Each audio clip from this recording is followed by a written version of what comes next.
Indian share market में NSC और BSc को मिलाकर कुल 5,000 से भी ज्यादा स्टॉक्स हैं। ऐसे में एक इन्वेस्टर के लिए काफी मुश्किल हो जाता है कि वो कितने स्टॉक्स में इन्वेस्ट करे, वो कौन से स्टॉक खरीदे, कितने मात्रा में खरीदे और कितने समय तक उसे होल्ड करे। एक इन्वेस्टर के इन्हीं सब कंफ्यूजन को क्लियर करने के लिए हम लेके आए हैं एक बहुत ही सिंपल स्ट्रेटेजी जो इस वीडियो में हम डिस्कस करेंगे। हेलो दोस्तों, मैं हूं अजय और इन्वेस्टा ज्ञान पे हम आज डिस्कस करेंगे कि कैसे बनाए एक स्ट्रांग और हेल्दी पोर्टफोलियो।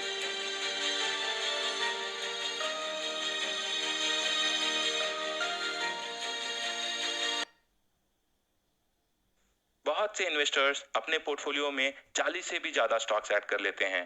अगर कुछ स्टॉक्स अच्छा फायदा दे भी तो काफी हद तक ऐसा होता है कि उनके दूसरे स्टॉक्स नुकसान में होते हैं, जिससे ओवरऑल पोर्टफोलियो में ज्यादा फायदा नहीं मिल पाता।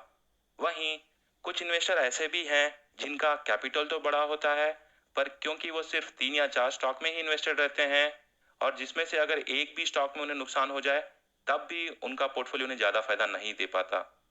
अगर हमारे पोर्टफोलियो में सही मात्रा में अच्छे स्टॉक्स हो तो काफी हद तक हम अपना नुकसान कम और फायदा बढ़ा सकते हैं।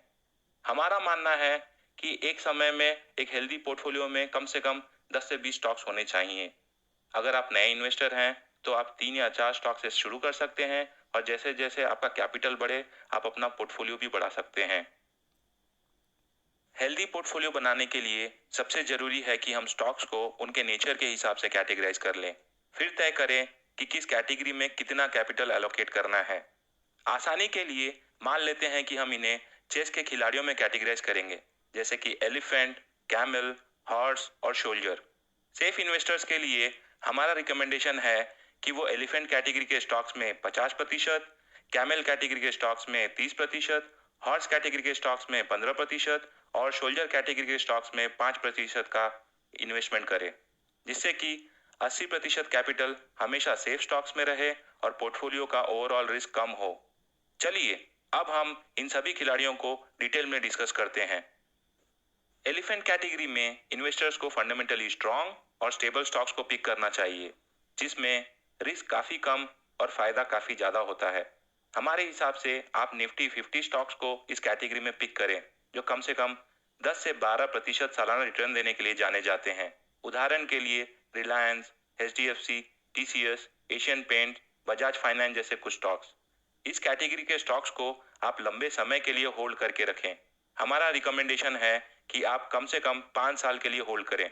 ये स्टॉक्स काफी अच्छा डिविडेंड और बोनस भी देते हैं, जो इन्हें एक मल्टी बैगर भी बनाता है। कैमल कैटेगरी में इन्वेस्टर्स को हाई ग्रोथ स्टॉक्स को पिक करना चाहिए, जिनमें भी रिस्क कम और फायदा काफी ज्यादा होता है। हमारे हिसाब से आप निफ्टी नेक्स्ट 50 और निफ्टी 100 स्टॉक्स को इस कैटेगरी में पिक करें, जो कम से कम 15 से 18% सालाना रिटर्न देने के लिए जाने जाते हैं। आगे चल के यही स्टॉक्स निफ्टी 50 में जुड़ने की भी काबिलियत रखते हैं।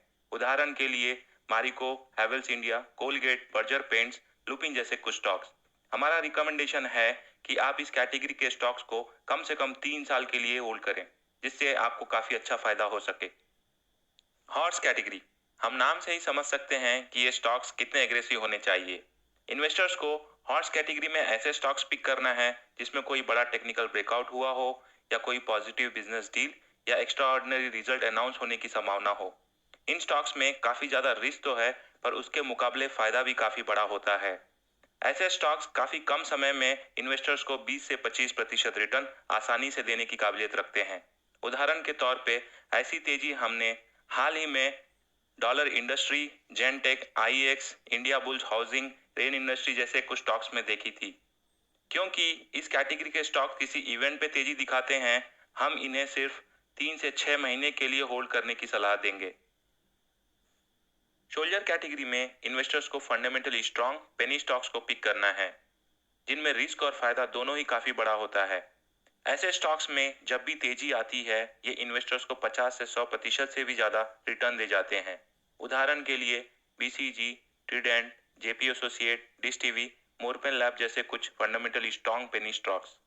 क्योंकि हम सब जानते हैं कि पेनी स्टॉक काफी ज्यादा रिस्की होते हैं, हम इन्हें लंबे समय के लिए होल्ड करने की राय नहीं देंगे।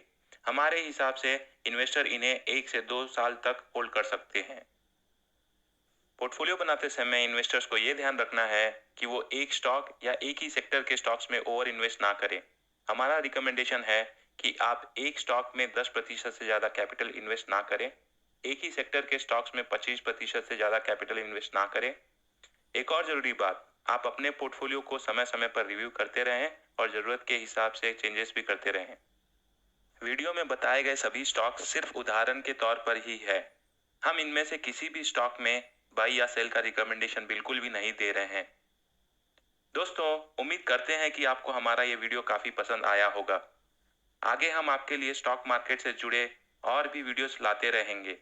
अगर आपको ये वीडियो पसंद आया हो तो इसे प्लीज़ लाइक करें, अपने दोस्तों और फैमिली में शेयर करें और हमारे चैनल को सब्सक्राइब करना बिल्कुल भी ना भूलें। मिलते हैं अगले वीडियो में, तब तक आप अपना ख्याल रखिए।